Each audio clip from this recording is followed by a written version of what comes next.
mūsų žaidimai daugumoje jie visi turi vardus. Yra Adamas, yra Meinardas, yra Danielius. Pavyzdžiui, dabar naują žaidimą, kurį darom, tai jisai šiuo metu atrodo va taip, 6 kaladės kortos, kurios viduj, tenais, aišku, tos kortos jos nėra, kad reiškia tą patį, bet tai yra tiesiog ar tai va su markeriu užrašyta, kiek pinigų ta korta verta, arba yra lipdukas užklijuotas, parašyta, kas vyksta. Čia yra, tarkim, pirminis prototipas, čia jau yra, tarkim, jeigu vėl programavimo terminais beta versija.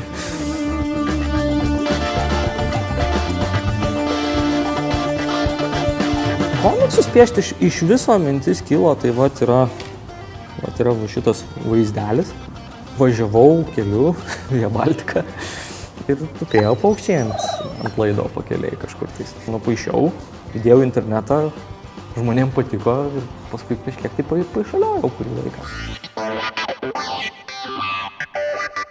Hobis yra tuo geras dalykas, kad tu kiek turi laiko, tiek gali skirti. Niekas tau per galvą neduos, jeigu tas žaidimas bus išleistas ne šiais metais ar kitais, arba tas komiksas ten kelis mėnesius ir bus neatnaujinamas.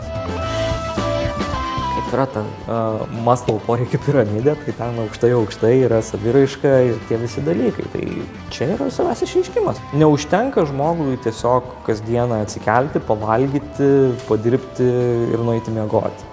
Norisi kažko daugiau, tai taip ir atsiranda hobiai.